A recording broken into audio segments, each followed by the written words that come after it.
Okay, it looks like today we're starting off with Jacob and Esau and Isaac, so his sons Jacob and Esau. So we're starting off right here in Genesis 27. It says Jacob gets Isaac's blessing. So it says, when Esau was 40 years old, he married Judith, daughter of Beeri the Hittite, and also Basemath, daughter of Elon the Hittite. They were a source of grief to Isaac and Rebekah, so I'm guessing they didn't approve. When Isaac was old and his eyes were so weak that he could no longer see, he called for Esau, his older son, and said to him, "My son." "Here I am," he answered. Isaac said, "I am now an old man and don't know the day of my death.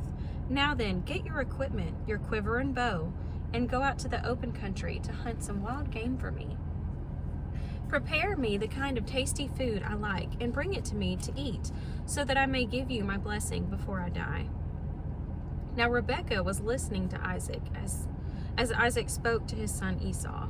When Esau left for the open country to hunt game and bring it back, Rebekah said to her son Jacob, "Look, I overheard your father say to your brother Esau, 'Bring me some game and prepare me some tasty food to eat, so that I may give you my blessing in the presence of the Lord before I die. Now, my son, listen carefully and do what I tell you. Go out to the flock and bring me 2 choice young goats, so I can prepare some tasty food for your father, just the way he likes it. Then take it to your father to eat, so that he may give you his blessing before he dies.'" So it looks like she has a clear favorite son. So she's trying to help Jacob steal his brother Esau's blessing. Anyways, Jacob said to Rebekah, his mother, "But my brother Esau is a hairy man, while I have smooth skin. What if my father touches me? I would appear to be tricking him and would bring down a curse on myself rather than a blessing." His mother said to him, "My son, let the curse fall on me. Just do what I say. Go and get them for me." So she was willing to get a curse just so one son could have a blessing instead of the other one. So he went and got them and brought them to his mother, and she prepared some tasty food just the way his father liked it. Then Rebekah took the best clothes of Esau, her older son, which she had in the house, and put them on her younger son Jacob. She also covered his hands and the smooth part of his neck with the goat skins. Then she handed her son Jacob the tasty food and bread she had made. He went to his father and said, "My father." "Yes, my son," he answered. "Who is it?" Jacob said to his father, "I'm Esau, your firstborn. I have done as you told me. Please sit up and eat some of my game, so that you may give me your blessing."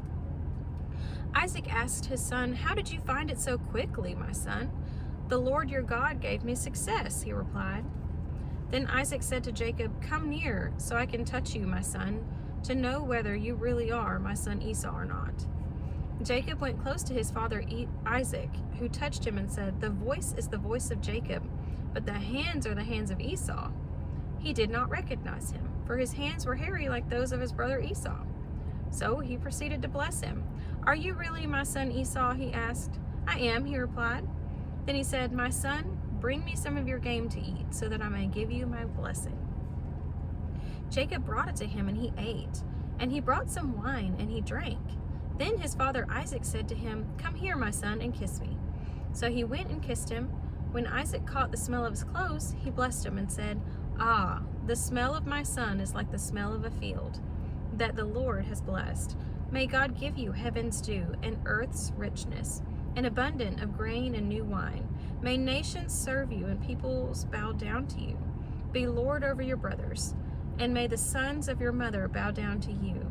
May those who curse you be cursed, and those who bless you be blessed." After Isaac finished blessing him, and Jacob scarcely left his father's presence, his brother Esau came in from hunting. He too prepared some tasty food and brought it to his father. Then he said to him, "My father, please sit up and eat some of my game, so that you may give me your blessing." His father Isaac asked him, "Who are you?" "I'm your son," he answered, "your firstborn Esau." Isaac trembled violently and said, "Who was it then that hunted game and brought it to me? I ate it just before you came, and I blessed him, and indeed he will be blessed." When Esau heard his father's words, He burst out with a loud and bitter cry and said to his father, "Bless me, me too, my father." But he said, "Your brother came deceitfully and took your blessing." Esau said, "Isn't he rightly named Jacob? This is the second time he has taken advantage of me. He took my birthright and now he's taken my blessing." Then he asked, "Haven't you reserved any blessing for me?" Isaac answered Esau, I have made him lord over you and made all his relatives his servants. I've sustained him with grain and new wine. So what can I possibly do for you, my son?" Esau said to his father, "Do you have only one blessing, my father? Bless me too, my father." Then Esau wept aloud. His father Isaac answered him, "Your dwelling will be away from the earth's richness, away from the dew of heaven above. You will live by the sword, and you will serve your brother. But when you grow restless, you will throw his yoke from off your neck." Esau held a grudge against Jacob because of the blessing his father had given him. He said to himself, "The days of mourning for my father are near. Then I will kill my brother Jacob." When Rebekah was told what her older son Esau had said, she sent for her younger son Jacob and said to him, "Your brother Esau is planning to avenge himself by killing you. Now then, my son, do what I say. Flee at once to my brother Laban in Haran. Stay with him for a while until your brother's fury subsides. When your brother is no longer angry with you and forgets what you did to him, I'll send word for you to come back from there. Why should I lose both of you in one day?" Then Rebekah said to Isaac, "I'm disgusted with living because of these Hittite women. If Jacob takes a wife from among the women of this land, from Hittite women like these, my life will not be worth living." So Isaac called for Jacob and blessed him. Then he commanded him, "Do not marry a Canaanite woman. Go at once to Paddan Aram, to the house of your mother's father Bethuel. Take a wife for yourself there, and from among the daughters of Laban, your mother's brother. May God Almighty bless you and make you fruitful, and increase your numbers until you become a community of people. May he give you and your descendants the blessing given to Abraham, so that you may take possession of the land where you now reside as a foreigner, the land God gave to Abraham." Then Isaac sent Jacob on his way, and he went to Paddan Aram, to Laban son of Bethuel, the Aramean, the brother of Rebekah, who was the mother of Jacob and Esau. Now Esau learned that Isaac had blessed Jacob and sent him to Paddan Aram to take a wife from there, and that when he blessed him, he commanded him, "Do not marry a Canaanite woman," and that Jacob had obeyed his father and mother and had gone to Paddan Aram. Esau then realized how displeasing the Canaanite women were to his father Isaac. So he went to Ishmael and married Mahalath, the sister of Nebaioth and daughter of Ishmael, son of Abraham, in addition to the wives he already had. At least he got a little bit of spite out of it.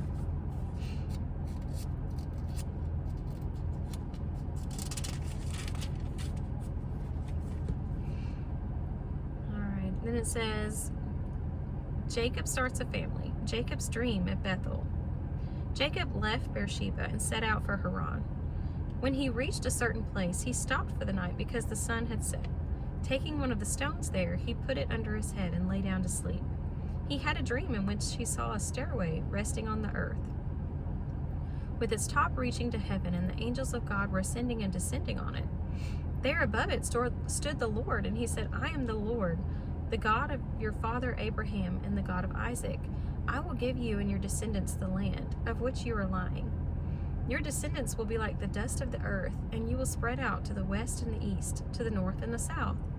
All peoples on earth will be blessed through you and your offspring. I am with you and will watch over you wherever you go.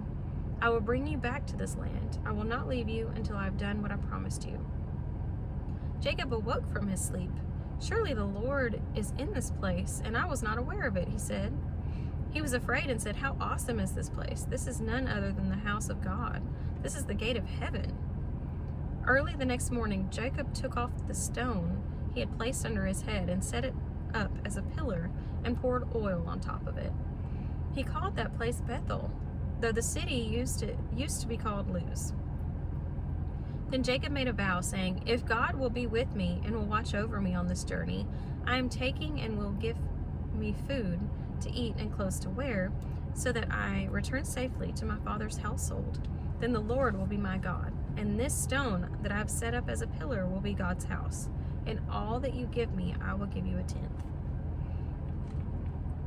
Then Jacob continued on his journey and came to the land of the eastern peoples. There he saw a well in the open country, with 3 flocks of sheep lying near it, because the flocks were watered from that well. The stone over the mouth of the well was large. When all the flocks were gathered there, the shepherd would roll the stone away from the well's mouth and water the sheep. Then they would return the stone to its place over the mouth of the well. Jacob asked the shepherds, "My brothers, where are you from?" We're from Haran," they replied. He said to them, "Do you know Laban, Naor's grandson?" "Yes, we know him," they answered. Then Jacob asked them, "Is he well?" "Yes, he is," they said. "And here comes his daughter Rachel with the sheep." "Look," he said, "the sun is still high. It's not time for the flocks to be gathered. Water the sheep and take them back to pasture." "We can't," they replied, "until all the flocks are gathered and the stone has been rolled away from the mouth of the well. Then we will water the sheep." While he was still talking with them, Rachel came with her father's sheep, for she was a shepherd. Then Jacob saw Rachel's daughter of his uncle Laban, and Laban's sheep. He went over and rolled the stone away from the mouth of the well, and watered his uncle's sheep. Then Jacob kissed Rachel and began to weep aloud. He had told Rachel that he was a relative of her father and son of Rebekah. So she ran and told her father. As soon as Laban heard the news about Jacob, his sister's son, he hurried to meet him. He embraced him and kissed him and brought him home. And there Jacob told him all the things. Then Laban said to him, "You are my own flesh and blood." Okay. I think that's all I have time for today, but we'll continue this and we'll go into when Jacob marries both Leah and Rachel. So that'll be next time. Thanks.